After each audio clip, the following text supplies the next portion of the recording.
Auxiliary channels, we may have heard about them, but we may not know how to use them when it comes to mixing. What I'm going to teach you in this lesson is done in Ableton Live as the rest of this course, but again, you'll be able to do any of this in whichever DAW you're using. If you're struggling, you can just do a quick Google search, how do I set up aux channels in Logic or in FL Studio, and within a minute you'll find the answer. Alternatively, as with the rest of the course, drop me a question in the comments below and I'll give you the answer as quick as I can. Now, we've already covered some of this in the reverb lesson in the core plugins module, but we're going to a bit more depth here, and understanding how to do this will also make some of the more advanced mixing techniques that we're going to cover in this module a bit more easy to understand and implement. So in a nutshell, using auxiliary channels gives us more control over our 4D mixing space. And usually what we would do is set up a reverb or a delay, or maybe two reverbs on separate auxiliary channels, and then dial in that effect on each of our separate tracks using the send knobs. So there are four main reasons why we use effect on auxiliary channels. One, we can ensure that all our tracks in our mix sound like they're actually in the same mixing space and not from disparate environments that just don't make sense to our ears. Two, which is kind of an extension of the first one, we can avoid having clashing reverbs and delays, as both of these effects can cause a lot of extra audio information, which interferes in particular with the frequency and the time dimensions of our mixing space. So if you've got lots of different reverbs competing with each other, then it can cause a lot of mud in your mix. Three, it allows superior control over these effects. I'll show you exactly what I mean in a minute in the DAW. And four, the least important, but it has to be taken into consideration, it takes a lot less CPU power to run just a couple of plugins on aux channels than having a different reverb on, say, 16 different tracks in your mix. So let's hop into Ableton and I'll give an example of all of these points. Okay guys, so here we have our mix. You'll see I've been a good boy and I've done my gain staging on all the channels, so we are averaging about -18 dBFS. Lovely, lots of headroom. I've also got my mono plugin on the master channel, so I can quickly change from mono to stereo. So using our knowledge from the core plugins module, we have got the frequency and the dynamics, how we like them with the vocals. So it's quite nice and upfront, but we want all of these sounds to sound like they're coming from the same space. So what you do in Ableton Live, you can go up and create return track, insert return track, and in whichever DAW you're using, there will be the equivalent, and that will do something like that. So I've set up a short reverb, a long reverb, and a delay plugin. And if you'll notice on all of them, just ignore these plugins for now, but I've set them to 100% wet because we don't want the dry signal being doubled up in that sends channel when we send some of the signal there with these send knobs. Now after the reverb, I've just boosted the gain because the reverb in Ableton always comes out quite quiet, so I just boost using some gain staging, just boost that gain afterwards. So let's hear.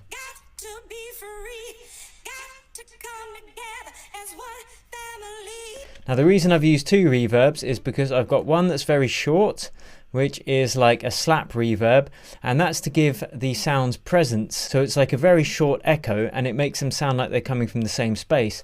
And the second echo, again, I've just put a gain after it, is a much longer hall reverb.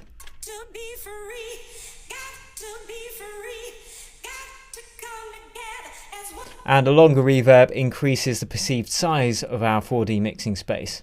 So we can blend these two different reverbs together. One, to all give them a similar presence, like they're in the same space, and two, to simply increase the size of that space. And then we can also do that with delay as well. So I'll just turn off these two channels here.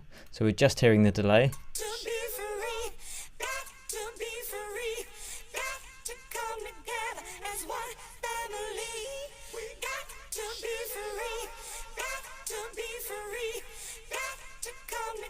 And this is more playing with the time dimension. So it's not so much to make things sound like they're in the same space, but it's just to fill out our mix a bit, and we can do it carefully without creating mud.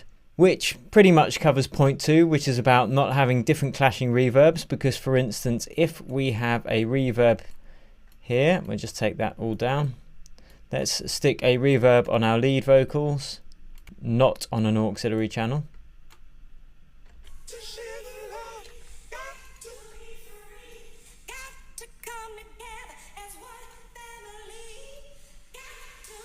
One, we can't have the control of mixing in the two different reverbs. And two, if we put that reverb on a backing track,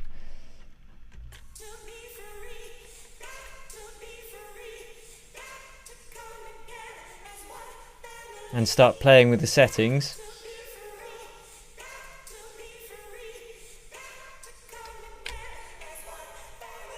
suddenly it can get very messy indeed. So that covers points 1 and 2 about why we use auxiliary channels. And point 3 is that we simply have superior control over them. So if you look on our reverb, I've been able to add a gain stage after the reverb, but I'm also able to EQ the reverbs too. So let's have a listen to the short reverb. We'll solo it. Now I might want to take out some of those low frequencies because, as we know, low frequencies is where the mud comes from.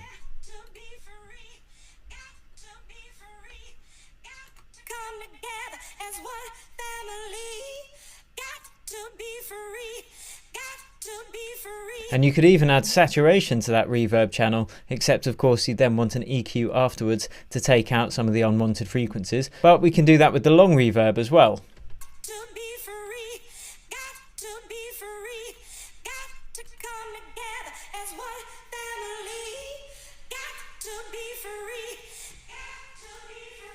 So you can see here I've crafted out the high frequencies and the low to give the reverb a particular space in our mixing space.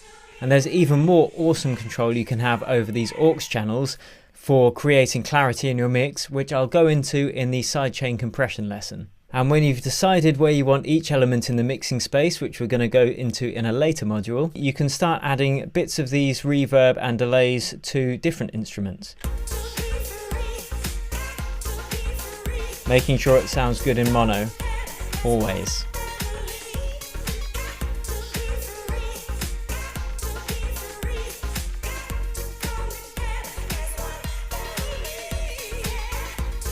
Add the same delay there.